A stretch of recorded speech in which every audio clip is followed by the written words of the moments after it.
बिस्मिल्लाहिर्रहमानिर्रहीम, अस्सलाम वालेकुम नाज़रीन, आप देख रहे हैं प्रोग्राम द लास्ट स्टार। मैं हूं यासिर रशीद और स्टूडियो मेरे साथ मौजूद हैं सीनियर तजज़ियाकार राना मोहम्मद अजीम साहब। नाज़रीन, आज से 2 दिन पहले शहरियार अफरीदी साहब जो पाकिस्तान तहरीक इंसाफ या सुन्नी इत्तेहाद काउंसिल के रहनुमा हैं, उन्होंने एक बयान दिया कि इमरान खान जो है वो मुज़ाकरात के लिए राज़ी हैं, लेकिन मुज़ाकरात जो हैं वो DGI के साथ किए जाएंगे, आर्मी चीफ के साथ किए जाएंगे। इसमें उन्होंने पॉलिटिकल स्टेक होल्डर्स की बात नहीं की। तो इसके ऊपर बहुत सी बातचीत हुई, बहुत से प्रोग्राम्स के अंदर बातें इस पे होना शुरू हो गई कि पाकिस्तान तहरीक इंसाफ ये क्यों क्लेम कर रही है कि पॉलिटिकल स्टेक होल्डर्स के साथ मुज़ाकरात नहीं होंगे। आज के दिन शिबली फराज साहब से मंसूब खबर ये चल रही है कि अडयाला जेल से बानी PTI इमरान खान ने तमाम पॉलिटिकल पार्टीज़ के साथ और इस्टेब्लिशमेंट के साथ मुज़ाकरात का इंदिया दे दिया है। अब पिछले 1 हफ्ते का अगर मंजरनामा देखा जाए तो 1 हफ्ते में मुख्तलिफ शहमगोइयों में, बाज़ गश्त में, सरगोशियों के अंदर एक दूसरे को मुज़ाकरात की मेज़ पर लाने की बातें हो रही थी। उसमें पॉलिटिकल स्टेक होल्डर्स भी मौजूद थे, उसमें पाकिस्तान के बिजनेस टाइकून्स भी मौजूद थे, और उसमें वो तमाम स्टेक होल्डर्स थे जो मुख्तलिफ तबका है ज़िंदगी से ताल्लुक़ रखते हैं और जिनका बयानिया ये था कि पाकिस्तान में बेहतरी के लिए इम्कानात रोशन करने चाहिए। इस वक्त जो हम मुआशी गिरदाब के अंदर फंसे हुए हैं, इससे बाहर निकलने का रास्ता अपनाना चाहिए। कल के प्रोग्राम में हमने इसके ऊपर डिस्कशन भी की कि सकूत क्यों एक तारी है। वो जो इस बात का इरादा कर चुके थे कि ईद उल फितर के फौरी बाद ही अवामी सियासत होगी, धरने होंगे, इज्तिमात होंगे और महंगाई के खिलाफ एहतजाज होगा और ये नताइज के खिलाफ एहतजाज होगा, लेकिन उन सब के ऊपर सकूत क्यों तारी हो गया। ये बादल जो है ये खतरे के हैं या फहमो तफहीम से आगे बढ़ने की बात है। अब इसके पीछे की मंतक क्या है, प्रोग्राम का आगाज़ इसी बात से करते हैं। राना साहब, क्या समझते हैं कि मुज़ाकरात का जो इशारा दिया गया है उसके पीछे वजूहात क्या होंगी और उसका बेनिफिशरी कौन होगा? बिस्मिल्लाहिर्रहमानिर्रहीम, अस्सलातु वस्सलामु अलैका या सय्यदी या रसूल अल्लाह, अस्सलातु वस्सलामु अलैका या हबीब अल्लाह। यासर साहब, उसका बेनिफिशरी जो है वो पाकिस्तान होगा, उसके बेनिफिशरी पाकिस्तान की अवाम होगी, उसका बेनिफिशरी पाकिस्तान का मुआशी इस्तेहकाम होगा, उसका बेनिफिशरी पाकिस्तान का जमहूरी इस्तेहकाम होगा, सियासी इस्तेहकाम होगा। अगर आप कहें कोई एक शख्स होगा, कोई एक सियासी जमात होगी, कोई एक अदारा होगा, तो बिल्कुल ये बात मैं बिल्कुल क्लियर कह रही हूँ, यह गलत है। सबसे पहले पाकिस्तान, उसके बाद कोई सियासत, उसके बाद कोई अदारा, उसके बाद कोई जमात, उसके बाद कोई और चीज़।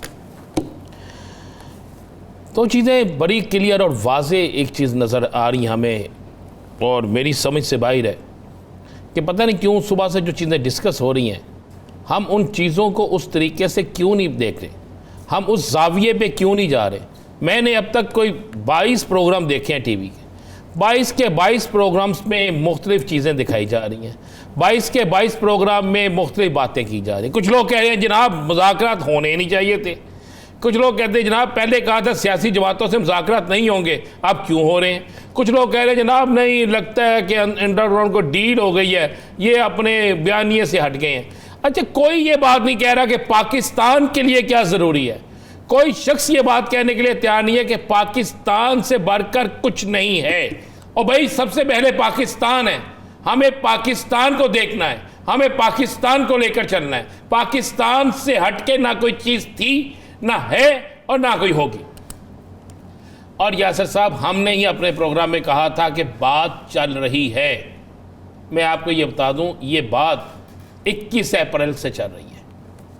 अच्छा जी, ठीक है। इसको मुख्तलिफ जावियों से देखा जाए, मुख्तलिफ लोग मुख्तलिफ जगह पे जा रहे। मेरे पास तो ये है कि 21 अप्रैल को जिस दिन इलेक्शन थे, एक तरफ इलेक्शन थे तो दूसरी तरफ कोई शख्सियत किसी से मुलाकात कर रही थी, और उसके बाद भी 2 मुलाकातें हुई।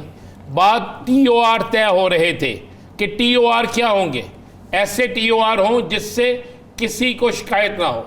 लेकिन बानी तहरीक इंसाफ इमरान खान अपने असूल पर खरे थे, खरे हैं, मैं आपको आज भी बता रहा हूँ, खरे रहेंगे। उन्होंने कोई गैर कानूनी बात नहीं की। ये आपको उन्होंने कहा ठीक है जी, आप इलेक्शन की बात कह रहे हैं जी, हम धांधली, आप फैसला 1 माह में करा देना। फैसला कानून है ना, आपने 10 बेंच बनाए हैं, 15 बना दें, दिन में 3 देखें यार, बड़ा सिंपल सा है ये। हाँ, RO को बुलाएं, चेक करें, हाँ भाई ये फॉर्म 45 आपके प्रिजाइडिंग ऑफिसर का साइन है जनाब मेरा है, ठीक है, ओके, तो फिर इसकी मुताबिक गिनती करें, नहीं है तो फिर उसके मुताबिक गिनती फारिग करें, यस नो करें, यस नो करें, यस नो करें, इस तरह करके फारिग करें। क्यों हम इतना लंबा कर देते हैं? हम अगर किसी को स्टे देते हैं तो पता चलता है हुकूमत ख़त्म होगी, वो स्टे पे चल रहा है। अगर हम किसी का केस लगाते हैं पता चलता उसका फैसला उस वक्त आया जब दूसरी हुकूमत आ गई। हम क्यों ऐसा करते हैं? इस पर हम क्यों नहीं बोलते? नहीं, आपको लगता है ये मंतकी अंजाम तक ये तरीका कार पहुंचेगा कि जब आप ये इल्ज़ाम लगा रहे हो कि सभी मुलव्वस हैं और फिर आप ये भी कह रहे हो कि तहकीकात करवा दें? बात यह है कि जब हालात बदलने लगते हैं ना, जब मैंने इस मुल्क के अंदर बहुत सी चीज़ें देखी हैं, मैंने लोगों की जलावतनी देखी है और उनकी जलावतनी पर मैंने यहाँ पर ऐसी ऐसी चीज़ें देखी हैं कि कोई सोच नहीं सकता। मैंने लोगों को सजाए मौत के अहकामात जारी होते देखे और उसके बाद अचानक चौधरी परवेज़ रही और चौधरी शुजात हुसैन के घर से ही उन लोगों के सामान एयरपोर्टों की तरफ जाते भी देखे। मैंने यहाँ पर ऐसा भी देखा है कि किसी को कई लवाजमात से नवाजा जाता था, फिर उन लोगों को मैंने इक़्तिदार के ईवानों में बैठे भी देखा है। मैंने ऐसा भी देखा है कि बहुत से लोगों को ये कहकर इक़्तिदार से लैदा कर दिया गया था कि ये सिक्योरिटी रिस्क है, फिर उन लोगों को मैंने वज़ारत उस्मा की कुर्सी पर भी देखा है। तो कौन सी चीज़ अनहोनी है, कौन सी चीज़ नहीं हो जाती? क्या गुजरांवाला के जलसा में जो तकरीर हुई थी वो छोटी थी? क्या लाहौर के एक कन्वेंशन के अंदर लगने वाले नारे आप भूल गए हैं? क्या बहुत से जगहों पे होने वाली बहुत सी गुफ्तगू आप भूल गए हैं? क्या लंदन में होने वाली प्रेस कॉन्फ्रेंसें आपको याद नहीं है? क्या आपको बहुत सी जगहों पे होने वाले बहुत से मामलात आपको याद नहीं है? क्या आपको मंजूर पशीन से लेकर दीगर मामलात लोगों की चीज़ें याद नहीं है? क्या असम्बली के अंदर होने वाली तकारीर आपको याद नहीं है? क्या आपको बहुत से ऐसे मामलात जिसमें कहा जाता था फ़लाँ बुरा है फ़लाँ बुरा है, वो आपको याद नहीं है? क्या कई बहुत से अहम तरीन ओहदों पर बैठे अफराद को वज़ीर आज़म फारिग करने के लिए वज़ीर आज़म हाउस और ईवान सदर में जाते थे? क्या आपको याद नहीं है? लेकिन तो उसके बावजूद क्या वो लोग सियासत में नहीं है? क्या वो लोग इक़्तिदार में नहीं है? मेरा एक सवाल सर ये है, ये तो सिस्टम है, ये सिस्टम ही है जो चलता हुआ आया। कुछ लोग कहते हैं हम इस सिस्टम के खिलाफ हैं। अगर वही उस सिस्टम के पैरामीटर्स पे ही चलेंगे तो फिर नया सिस्टम क्या होगा? ये आपकी ख्वाहिश हो सकती है, हो सकता है कि उस सिस्टम की तब्दीली के लिए बहुत कुछ हो सकता है हर शख्स को अपने दायरे इख्तियार में रहने के लिए सब कुछ हो रहा हो। मुझे एक बात बताएं, हम किसी सिस्टम को दावत, सिस्टम हो तो नहीं आता, तुम मैं वो ये आप मैं ये वो ये हम सब दावत देने जाते हैं ना। और भाई हर ये बहुत सी जगहों पे होता। फिर मैंने तहरीक इंसाफ के भी कुछ ऐसे लोग देखे जो घर के बेटी थे और जाके चीज़ें पहुंचाते थे। मैंने मुस्लिम लीग नून के अंदर से बहुत से लोग देखे, मैंने पीपल्स पार्टी के अंदर से देखे, मैंने इवन जमात इस्लामी के अंदर से देखे, मैंने उसके अलावा और बड़ी सियासी जमातें जिसके अंदर से मैंने ये सारा कुछ देखा। तो ये होता है सारा कुछ। अब मुझे एक सब सिंपल सी बात बता दें, आज से 15 दिन पहले राना सनाउल्लाह साहब, ख्वाजा साद रफीक साहब, जवेद लतीफ़ साहब क्या कहते थे? 3 दिन पहले की प्रेस कॉन्फ्रेंस उनकी क्या थी? तो हम ये कह दें कि यार देख, निज़ाम को तो बदलना होगा। आज ये मैं नहीं कह रहा, ये पाकिस्तान क्या जुडिशरी के ज़िम्मेदारान ने आज ये बात की है ना। हमें अशखास से निकल के हमें अपनी मंजिल की तरफ जाना पड़ेगा, हमें असल इंसाफ की तरफ, असल निज़ाम की तरफ जाना पड़ेगा। अगर हम नहीं जाएंगे तो कब तक ये सिलसिला जारी रहेगा? आखिरकार जमूद तो टूटेगा ना, आखिरकार सब चीज़ें तो होंगी ना। क्या इकरार नहीं किया राना सनाउल्लाह साहब ने कि हम नहीं समझते थे कि बानी पीटीआई जो है वो जेल काट सकते हैं? यही कहा था ना उन्होंने कहा, लेकिन उन्होंने काट के दिखा दी। क्या ये इल्ज़ाम नहीं लगता था कि जनाब उनके कमरे से ये फलां नशा निकला है? क्या ये इल्ज़ाम नहीं लगता था कि वो 2 घंटे भी इसके बगैर नहीं गुजार सकते? कई माह गुजार लिए हैं, कोई एक चीज़ दिखा दे उनकी, कोई एक चीज़ दिखा दे। आपने गर्मी में भी उन्हें रखा, आपने सर्दी में भी उन्हें रखा, आपने सख्ती भी की, आपने सब कुछ करके देख लिया, आपने सजा भी दे के देख ली, आपने मुसलसल सजाओं का बाजार भी लगा के देख लिया। आपने उन्हें इस तरह रख दिया कि कोई उनसे मुलाकात भी ना करे। आपने खुले आसमान से लेकर अंधेर नगरी में भी रख दिया, अंधेर कोठरी में भी रख दिया, लेकिन क्या आप तोड़ सके? क्या आप अवाम को उनसे दूर कर सके? तो ये बात समझ आ गई है। नवाज शरीफ से भी अवाम को दूर नहीं कर सके, मोहतरमा बेनज़ीर भुट्टो से भी अवाम को दूर नहीं किया जा सका। इसमें मजीद बात होती है, एक ब्रेक के बाद हाजिर होते हैं नाज़रीन, कहीं नहीं जाएगा, स्टे विद अस।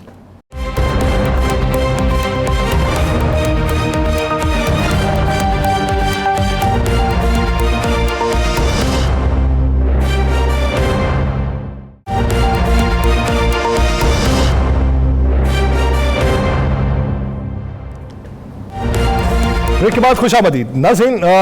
मुज़ाकरात की जब बात हो रही है तो मुज़ाकरात में कौन कौन शामिल होगा, ये एक बात है। राउंड तो शुरू हो चुका। अब इस राउंड में क्या तमाम पॉलिटिकल स्टेक होल्डर्स एक जगह पे बैठेंगे या फिर उसके अंदर पिक एंड चूज़ किया जाएगा? बहुत सारे लोग तहफ़्फ़ुज़ात रखे हुए हैं, बहुत सारे लोग इबहामात के ऊपर बात कर रहे हैं और बहुत सारे लोग अगली हिकमत अमली को तय करके अपनी समत का तयन कर रहे हैं। तो किस तरफ को किसने चलना है, इस पे बात करते हैं। जमीयत उलमा इस्लाम के सीनियर रहनुमा कामरान मुर्तज़ा साहब ने हमें ज्वाइन किया है। कामरान साहब, बहुत शुक्रिया आपके वक्त का।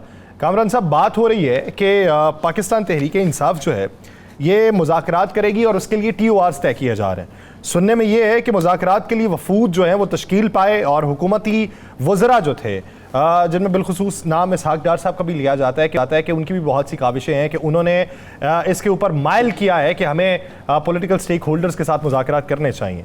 आपको ये जो बाज़गश्त सुनाई देती है, इसमें हकीकत कितनी दिखाई देती है और इसका मंतकी अंजाम क्या देखता है? देखिए, दो बातें आ रही हैं। एक तो शहरियार साहब की तरफ से आया था कि वो एस्टैब्लिशमेंट से मुज़ाकरात करने के लिए, तो अगर उन्होंने एस्टैब्लिशमेंट से मुज़ाकरात करने हैं तो एस्टैब्लिशमेंट तो कहीं पे दस्तूर में डिफाइंड नहीं है। फिर ये जो जितनी वो समझते हैं जो तो फिर वो तो सारी जीरो हो जाती है। हाँ, अगर पॉलिटिकल पार्टीज बैठती हैं और उसके नतीजे में एक दूसरे को स्पेस देते हैं तो इसमें कोई हर्ज नहीं हुआ करती। पाकिस्तान में इशू यही है कि पॉलिटिकल पार्टीज नहीं बैठती आपस में। अगर बैठती हैं तो एस्टैब्लिशमेंट के साथ बैठती हैं और एक पार्टी जब एस्टैब्लिशमेंट के साथ बैठती है तो दूसरे का बाजू मरोड़ती है।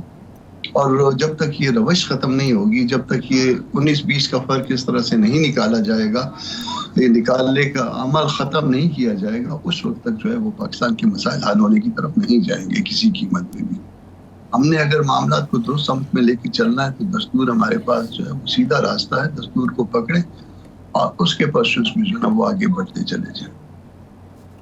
अच्छा कामरान साहब, क्या आपने बड़ी सी बात की कि दस्तूर को पकड़ें, क्या कोई ऐसा माहौल आपको बनता हुआ नज़र आ रहा है या आने वाले वक्त में बन सकता है जिसपे तमाम सियासी स्टेक होल्डर एक बेंच पे बैठकर, एक टेबल पर बैठकर फैसला कर लें कि हमने जमहूरी अमल को आगे लेकर चलना और साफ़ और शफाफ इंतखाबात कराने हैं? क्या इसमें आपको नज़र आ रहा है कि ये किसी वक्त हो सकता है? कि अगर हमने पाकिस्तान को बताना है, ये शायद हम बिल्कुल एज पे आ गए।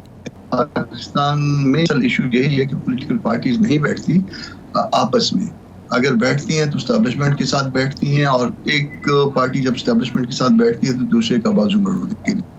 और जब तक ये रवश ख़त्म नहीं होगी, जब तक ये 19-20 का फ़र्क इस तरह से नहीं निकाला जाएगा, ये निकालने का अमल ख़त्म नहीं किया जाएगा, उस वक्त तक जो है वो पाकिस्तान के मसाइल हल होने की तरफ नहीं जाएंगे किसी कीमत पे भी। हमने अगर मामला को दुरुस्त समत में लेके चलना है तो दस्तूर हमारे पास जो है वो सीधा रास्ता है। दस्तूर को पकड़े और उसके परसूस में जो है वो आगे बढ़ते चले जाए। अच्छा कामरान साहब, क्या आपने बड़ी सी बात की कि दस्तूर को पकड़ें, क्या कोई ऐसा माहौल आपको बनता हुआ नज़र आ रहा है या आने वाले वक्त में बन सकता है जिसपे तमाम सियासी स्टेक होल्डर एक बेंच पे बैठकर, एक टेबल पर बैठकर फैसला कर लें कि हमने जमहूरी अमल को आगे लेकर चलना और साफ़ और शफाफ इंतखाबात कराने हैं? क्या इसमें आपको नज़र आ रहा है कि ये किसी वक्त हो सकता है? कि अगर हमने पाकिस्तान को बताना है, ये शायद हम बिल्कुल एज पे आ गए। और अगर हम इस बात में इंटरेस्टेड हैं कि हमारा मुल्क बच जाए और हमारा मुल्क जो है वो प्रॉस्पर करे, उसके बाद अल्टीमेटली, तो इसके अलावा कोई चारा नहीं है। इस मुल्क का असल इशू ये है कि हम में से भी कोई पार्टी अपनी पावर नहीं छोड़े, उसके लिए गैर जमहूरी रवैये हमारे होते हैं। हम जिस एक्सटेंट तक जा सकते हैं हम जाया करते हैं। किसी एक पार्टी पर इल्ज़ाम नहीं लगाऊंगा, ओवरऑल जो है ये मसला है हम सबका। और जब तक ये ओवरऑल मसला ख़त्म नहीं होगा, हम ये तय नहीं कर लेंगे कि नहीं, जिसके पास मैंडेट है वो उसी को हुकूमत करने का हक है। कामरान साहब, जब आप लोगों के तहफ़्फ़ुज़ात हैं और आप कहते हैं कि इनकी इंटरवेंशन की वजह से बहुत सी नशिस्तें आप लोगों के हाथ से गईं जो इस वक्त हुकूमत के अंदर बैठे हुए हैं, अब सवाल ये पैदा होता है कि जब डायलॉग्स होंगे तो डायलॉग्स के पैरामीटर्स क्या होंगे जिनकी बुनियादों के ऊपर टेबल के ऊपर बैठा जा सकता है? देखिए, इस वक्त तो बुनियादी बात लेजिटिमेसी की है। आया, इनके पास लेजिटिमेसी है। इवन मैं इस वक्त मुल्क से बाहर हूँ और यहाँ पे भी जो है वो सारे पाकिस्तानी लेजिटिमेसी का सवाल करते हैं और ये जानते हैं, ये मानते हैं कि लेजिटिमेसी जो है इस हुकूमत के पास नहीं। बहरहाल वो कहेंगे कि नहीं आप गलत कह रहे हैं, उनका यकीनन कहना भी यही होना चाहिए कि मैं गलत कह रहा हूँ, मगर इस मामले को कहीं ना कहीं पे तय करना होगा। कोई ना कोई ऐसा मैकेनिज्म जो है हमको ड्रॉ करना होगा जिसके नतीजे में अगर ये हुकूमत दुरुस्त है तो फिर इसके पास लेजिटिमेसी होनी चाहिए, और अगर लेजिटिमेसी नहीं है तो फिर इसको हुकूमत से अलग हो जाना चाहिए। ये मेरा ख्याल है नुक्ता आगाज हो सकता है। इसके ऊपर मौजूदा हुकूमत को और उसके पीछे एस्टैब्लिशमेंट को ये कुर्बानी देनी होगी, वरना हम तकरीबन आखिर पे आ चुके हैं। अच्छा कामरान मुर्तज़ा साहब, इरफान सिद्दीकी साहब मुज़ाकरात के लिए इस वक्त बात कर रहे हैं और बहुत उनके हवाले से शोर भी मचा हुआ। उन्होंने ख़ुद भी बहुत सी जगहों पे ये बात किया, इवन सेनेट में भी की है, क्योंकि आप पाकिस्तान से बाहर हैं। इरफान सिद्दीकी साहब को आप जानते हैं कि वो बड़े मियाँ साहब के बहुत करीब हैं। आप समझते हैं कि वो जो बात कर रहे हैं वो पार्टी की बात है या उनकी ज़ाती हैसियत से बात हो सकती है? देखिए, हमारे यहाँ पार्टी से मुराद जो है वो पार्टी लीडर ही हुआ करते हैं, और इससे जो ना आप अंदाजा कर लीजिए कि ये बात किसकी बात है।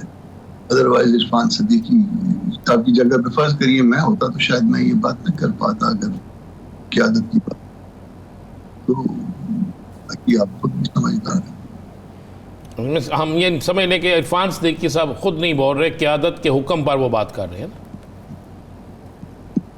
असल क़यादत की असल क़यादत के हुक्म अच्छा कामरान साहब, अब सवाल ये है कि ईद के बाद एक राउंड चलना था और पै दर पै जलसों की बारे में पेशीन गोइयाँ की जा रही थी, लेकिन पेशीन के बाद हमने कोई ऐसा मंजरनामा नहीं देखा। वो इलेक्शन की कैंपेन जो चली, जो दीगर जमातों ने चलाई, उसमें JUIF का एक जलसा देखा। क्या आप पे भी पाबंदियां हैं, आपको भी इजाज़त नहीं मिल रही, या फिर किसी मसलहत के तहत कुछ देर के लिए तवक्कुफ किए हुए? नहीं, दो मौलाना चले गए थे, रियाज में थे, वो अपना राब्ता आलम इस्लामी का इजलास था, तो वो 3-4 दिन जो है ना वो मुल्क से बाहर थे। आ गए, एक दिन हो गया, आ गए, पहुंच गए। 2 मई को हमारा कराची में जलसा है। चल तो आपको नहीं, आपका जो 2 मई में कराची वाला जलसा है, आपको उसकी इजाजत मिली हुई है? मिल जाएगी, नहीं तो जनून भी जो बगैर इजाजत के जलसे कर रही। अच्छा, ये बड़ी हैरानगी वाली बात है कि जिनको ये इजाज़त ना भी दे, वो अभी पूछा गया हाई कोर्ट से कि फ़लाँ एक सियासी जमात, उसने कहा जी बगैर इजाज़त के जलसा कर लिया, तो उन्होंने कहा बाकी PTI को बगैर इजाज़त जलसा करने दें। उन्होंने ये भी पूछा, उन्होंने कहा जी आपने डंडे बरसाए उन पे, आपने पुलिस का इस्तेमाल किया, तो आगे से कहा गया जी नहीं, उन्होंने कहा फिर इनको भी करने दें, तो उस पर उन्होंने कहा नहीं जी ऐसा नहीं हो सकता। तो ये सारे सियासी इख्तलाफात और सियासी नफरत कब ख़त्म होगी? ये हमारे कल्चर का हिस्सा बन चुका है, और वो जितनी वुसअत हम में हुआ करती थी वो कंजेशन आ गया उसकी जगह पे। और कंजेशन जो है वो ये नहीं कि दूसरी तरफ आया या हमारे मुखालफों में आया, ये सब में है तकरीबन। वो कंजेशन को दूर करने के लिए जब दूसरी पार्टी जो दूसरी तरफ के लोग थे वो जब हुकूमत में थे, तो इसी तरह से हमारे साथ तो मारपीट भी होती। और इसी तरह से अब मैंने आज सुना है कि 144 की वायलेशन में उन्होंने 188 वो पर्चा कर लिया। 500 रुपए जो है मैक्सिमम उसका जुर्माना हो सकता है, या शायद 1 महीना कैद भी है। अल्टरनेटिवली जो है ना दोनों सजाएं हैं। तो उसमें शोएब शाहीन साहब भी शामिल हैं, उमर अयूब साहब भी शामिल हैं। कर क्या रहे हैं? मेरा ख्याल है कि ये अब इस तरह से जो ना ये छोटी छोटी हरकतें हमको खत्म करके आगे चलना चाहिए। दुनिया बहुत आगे जा चुकी है, हम वो छोटे छोटे स्टॉप्स में पैसेंजर ट्रेन की तरह अड़े हुए हैं, फंसे हुए, निकल नहीं पा रहे हैं आगे। कामरान साहब, बहुत सी जगहों पे तैनातियों के हवाले से जो इख्तियारात वज़ीर-ए-आज़म के पास हुआ करते थे, वज़ीर-ए-आज़म ने वो इख्तियारात जो हैं वो वज़ारतों को मुंतकिल कर दिए हैं और ब्यूरोक्रेसी को, सेक्रेटरीज़ को मुंतकिल कर दिए हैं। इससे आप अच्छा तासुर समझते हैं या इससे वज़ीर-ए-आज़म का बेख्तियार होना समझते हैं? बहुत कुछ उन्होंने सरेंडर कर दिया, और अगर सरेंडर ना करते तो फिर उनको खुद को सरेंडर करना पड़ जाता।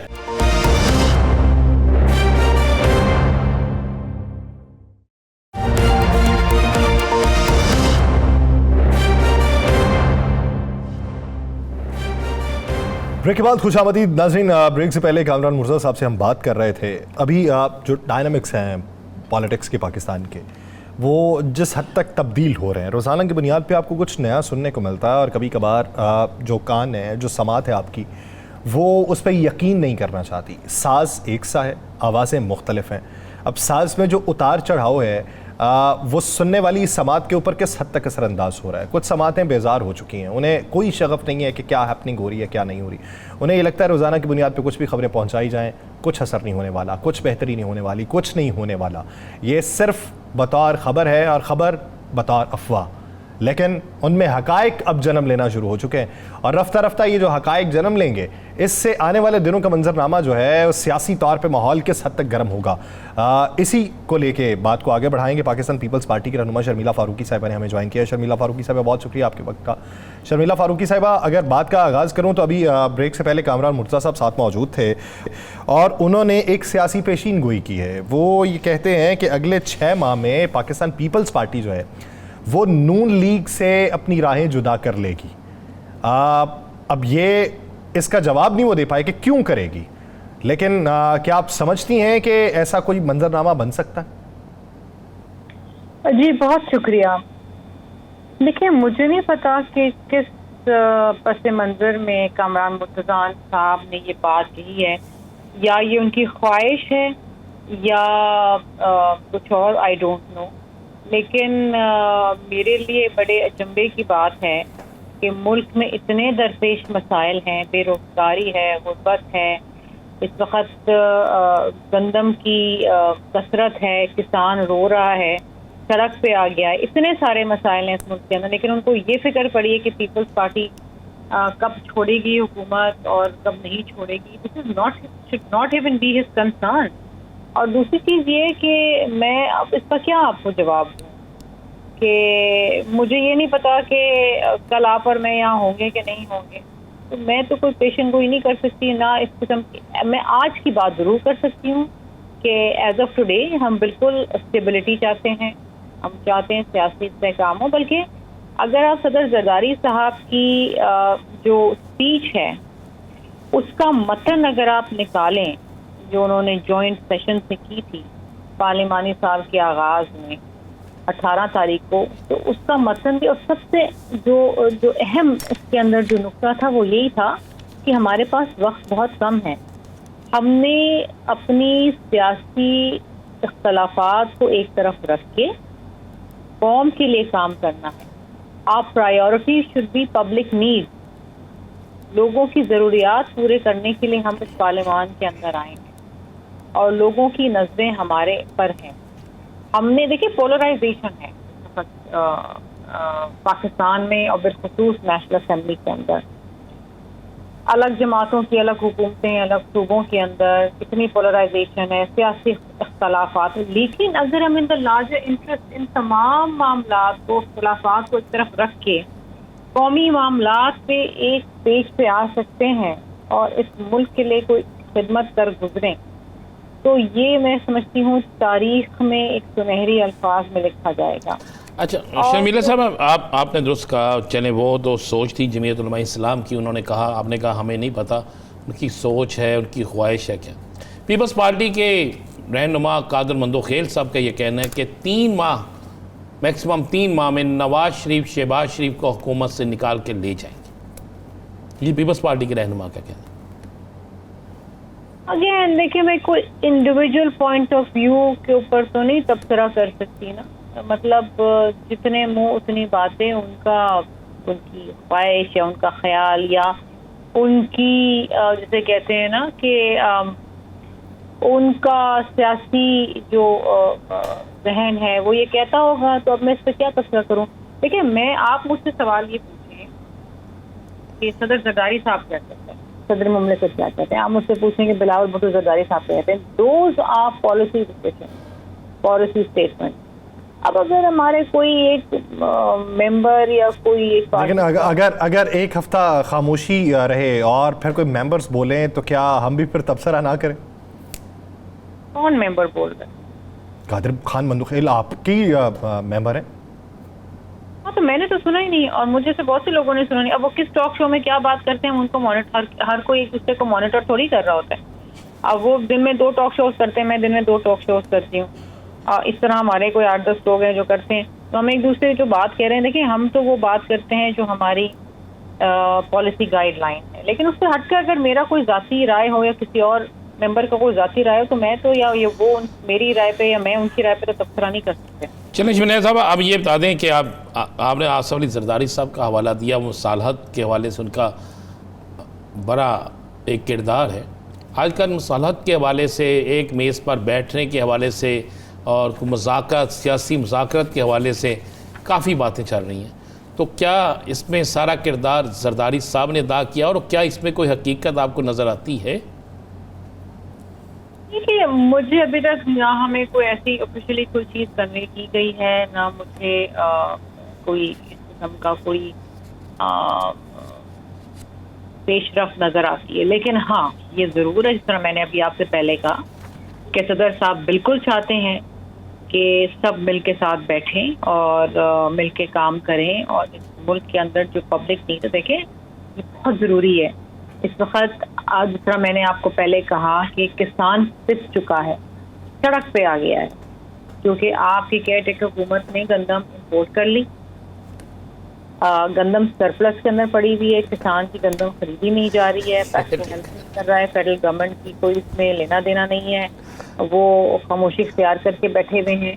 इसी तरीके से आज ये आप देखें, एक नया इशू आया था कि जी सोलर पैनल की इम्पोर्ट के ऊपर 30% सेल्स टैक्स लगा दिया जाएगा, जिससे तो इस मुल्क में सोलराइजेशन ही बैठ जाएगी, इंडस्ट्री बैठ जाएगी।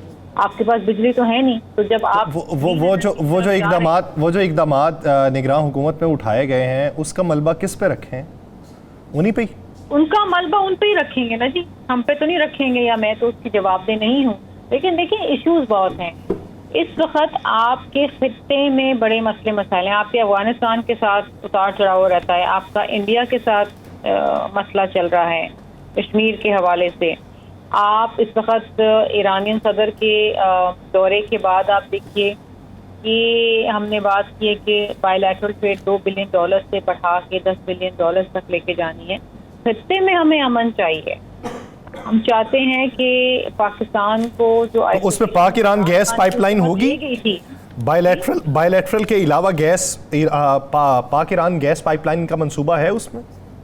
देखिए, उस पर भी बात हुई है। अगेन एक कंटेंशियस इशू है, हम जो नॉन कंटेंशियस इशू है उस पर क्यों नहीं फोकस करते?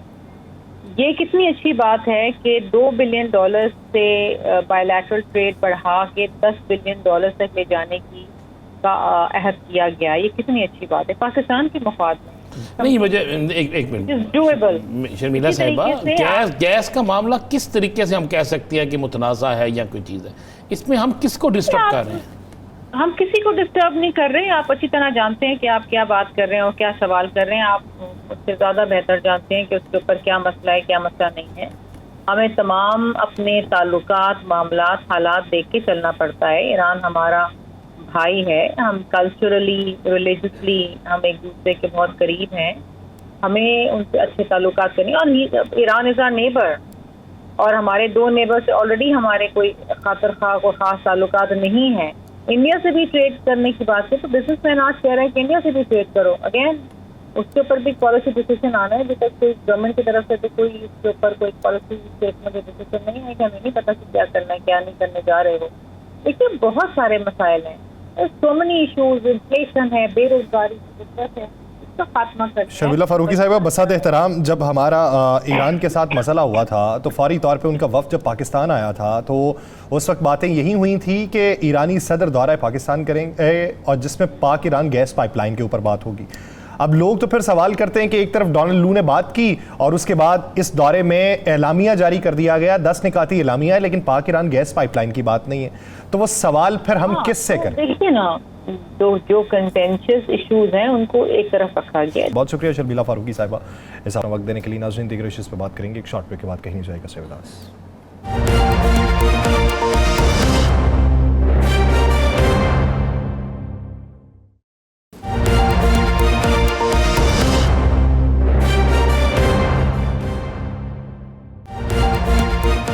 ब्रेक के बाद खुशामदीद नाज़रीन।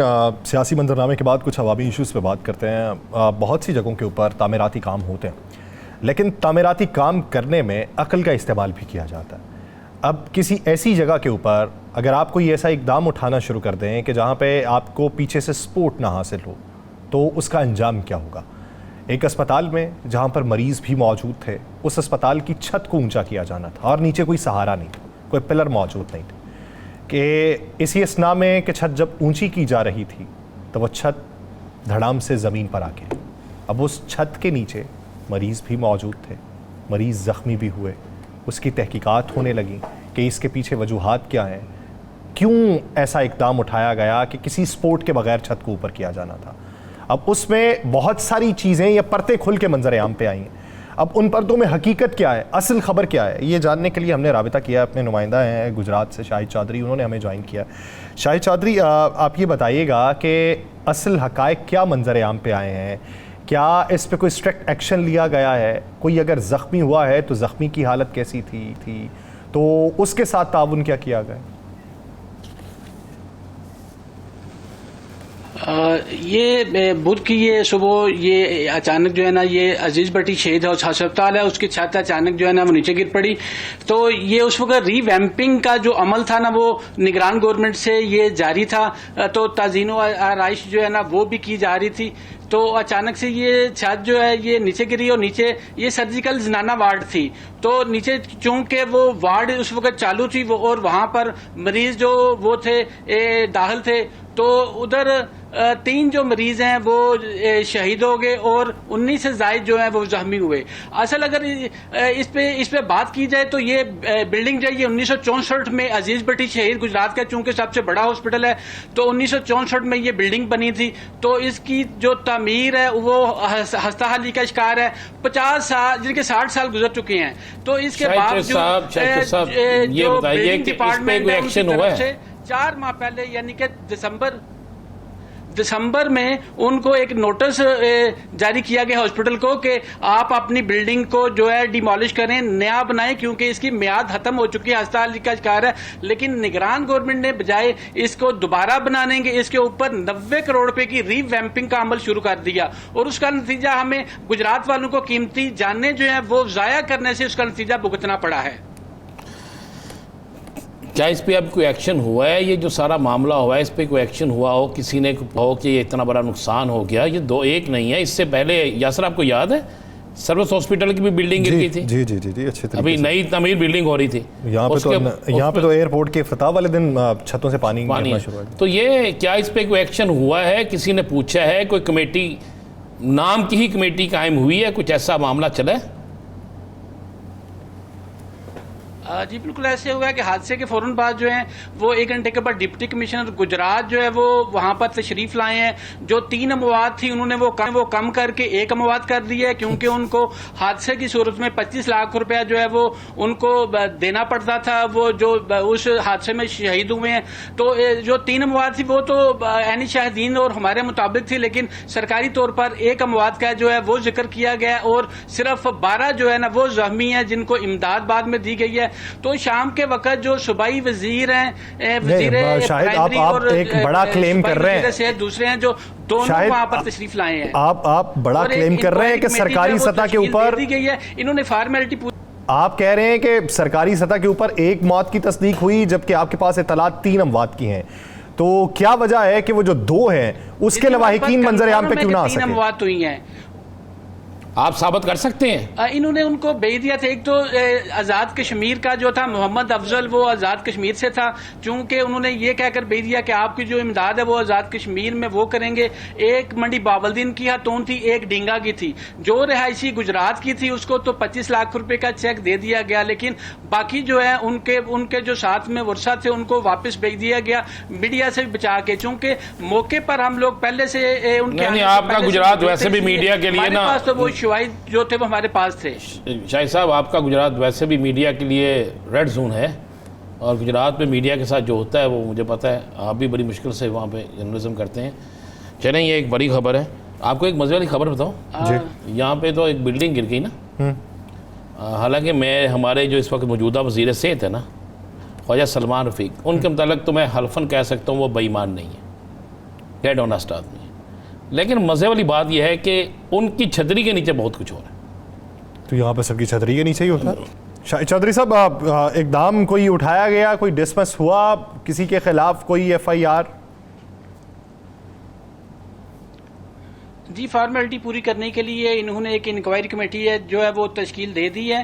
तो उसमें जब सूबाई वजीर साहब ने यहाँ पर विजिट किया तो उन्होंने जो मौजूदा MS थे उनको मुअत्तल कर दिया। हालांकि उनकी ड्यूटी नहीं है कि वो बिल्डिंग डिपार्टमेंट में उनका कोई किरदार नहीं है, लेकिन सियासी तौर पर उनको मुअत्तल कर दिया गया था।